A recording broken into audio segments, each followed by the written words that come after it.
শ্রীমদ্ ভগবদ্ গীতা দ্বিতীয় অধ্যায় সাংখ্যযোগ। সুখ দুঃখে সমে কৃত্যা লভালোভৌ জয়াজয়ৌ তত যুদ্ধস্য নৈবং পাপম বাষ্পস্যি। অতএব সুখ দুঃখ, লাভ অলাভ, জয় পরাজয় তুল্যজ্ঞান করিয়া যুদ্ধার্থে উন্মুক্ত হও। পাপী ভোগ এইরূপ করিলে আর হইবে না।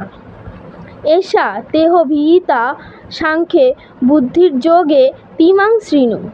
বুদ্ধা যুক্ত জয়া পার্থ কর্মবন্ধং প্রাহস্যসি। হে পার্থ, তোমাকে এতক্ষণ সংখ্যানিষ্ঠা বিষয়ক জ্ঞান উপদেশ দিলাম। এখন যোগ বিষয়ক জ্ঞান শ্রবণ করো। এই জ্ঞান লাভ করিলে কর্মবন্ধন ত্যাগ করিতে পারিবে। নেহা বিক্রমণা সহ হস্তি প্রাপ্তব্যয় ন বিদ্যতে স্বল্পম পাস্য ধর্মস্য ত্রায়তে মহতো ভয়াৎ। আরব্ধ কর্ম হইতেই নিষ্ফল হয় না এবং পাপ বা বিঘ্ন হয় না। এই কর্মের অল্প আচরণও মহাভয় হইতে ত্রাণ করে। ব্যবসায়ত্তিকা বুদ্ধিরেকেহ কুরুনন্দন বহু শাখা হন্যান্তশ্চ বুদ্ধেহ ব্যবসায়িনাম।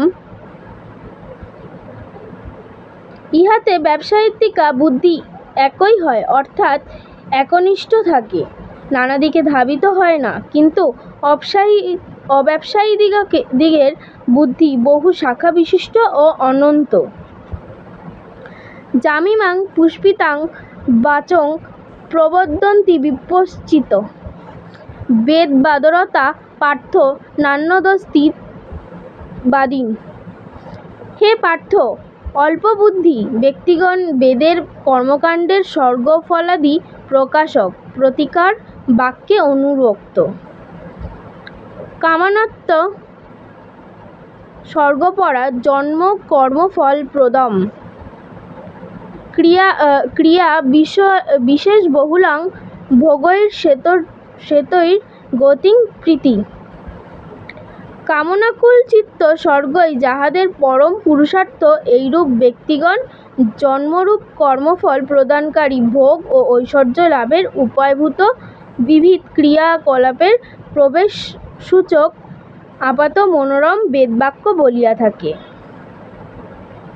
ভোগৈশ্চেতৈ প্রসক্তানাং তয়া প্রীত চেতসাম ব্যবসায়িত্তিকা বুদ্ধি সমাধৌ ন বিধীয়তে।